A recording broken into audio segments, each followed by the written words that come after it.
and we're here with Mr. Robert DeLaurentis. Robert. Nice to meet you, Ben.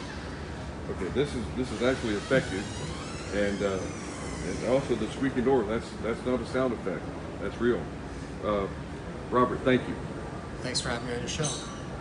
Okay, Robert, tell us a little bit about Zen Pilot and for what you're doing coming up, and it's pretty heartwarming endeavor that you're embarking on anyway. You know, Ben, back in 2015 when we came up with the branding for Zen Pilot and eventually wrote the book, we had a lot of exposure. It was #1 on Amazon, and we had a success with that equatorial circumnavigation. And the goal this time is to do it even bigger, and that's what I wrote about in Flying Through Life. You know, manifesting the time and resources to go out into the world and do what your heart desires. Mm-hmm. And for us, we like to now do a polar circumnavigation and connect the two places on the planet where peace actually exists, which is the North and the South Pole and everybody in between. Mm-hmm. And beyond that, you know, we're carrying a NASA experiment. It's the first time in the history of man or woman that ADS-B will be used to track an aircraft globally. And that's done with the 66 Iridium Next satellites, with Arion and also FlightAware. So we'll have their 12 million followers following along. We're also showcasing aviation safety and technology. We have a panel that'll rival the best video game that any high school kid would want to play. And most recently, we just found out we're going to be doing some simulators that will recreate the experience after the trip for people that want to see what it's like to be a Zen pilot over the South Pole. Well, I tell you, Robert, this is not your first gig. This is not your first rodeo. You've set some other impressive records. And why do you do this, Robert? Well, you know, I like to think that there's more to aviation than just flying around, going places and having fun. I think every pilot becomes an ambassador for aviation. And with the capabilities of our planes, we can certainly go internationally. And I'd like to give back, and the way I plan to do it is using aviation as a tool.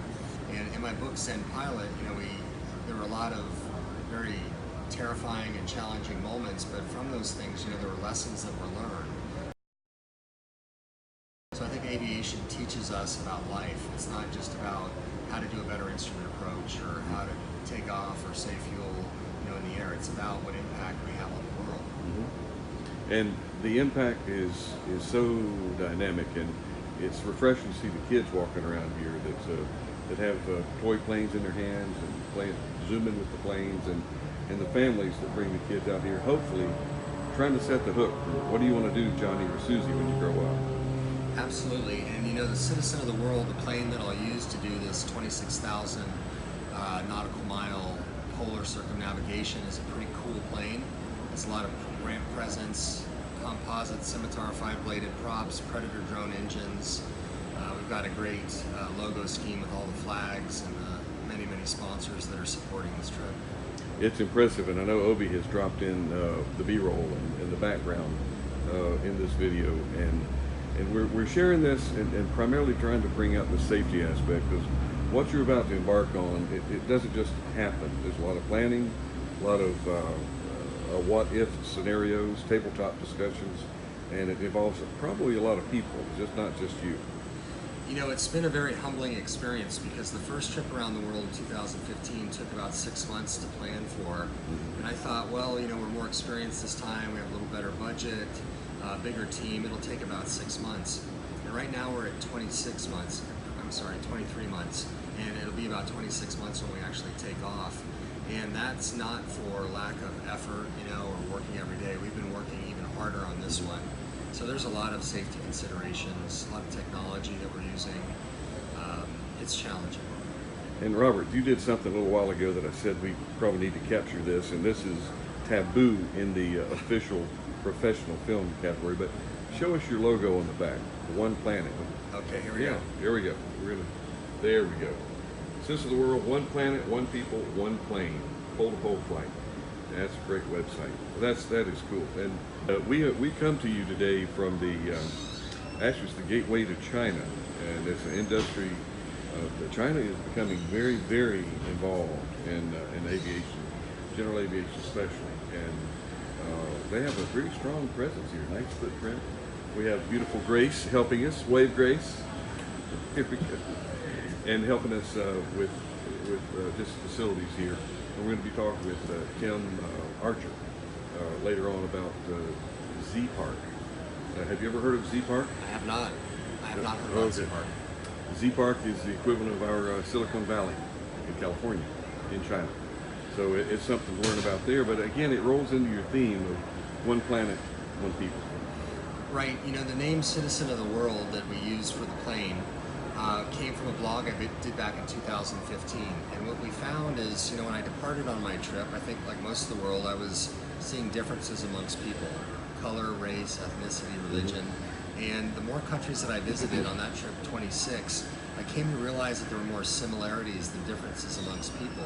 And we really were citizens of the world. So instead I saw people as having this common desire for safety, health for their family, financial security. They had travel ambitions and they were adventurous. They wanted peace. So yeah, we're trying to highlight the fact that there are more similarities than differences amongst people, and that's the concept of oneness. Well, and Robert, and I know you're being humble here, but you're not trying, you are. You're accomplishing that. And the more that we can share with our viewer and our listening group and get it out, the better off we're all going to be. And is there anything else you'd like to share with us before we sign it off? Just that, you know, a project like this takes the help of many, many people. We have 85 sponsors and we have a board. And, you know, it's with that support that I'm comfortable to go into the world and take chances, to push the plane to its limits. And the aviation community is amazing and supportive, and without it, this certainly would not be happening. So thank you to everyone. You can look right directly into the camera there and say, thank you, everyone in aviation. There you go. Not to put you on the spot there, but everyone I see on your sleeve, and I'm sure it's on your website. Absolutely. And we will patronize them, buy the products, use their good spirit, and let's press this on. Okay, Robert, thank you very much. Thank you. We're going to sign this off from the Gateway to China, and I am trying to turn our high technology camera around here. As Ben Coleman, we're going to wind this one up. We'll see you next interview.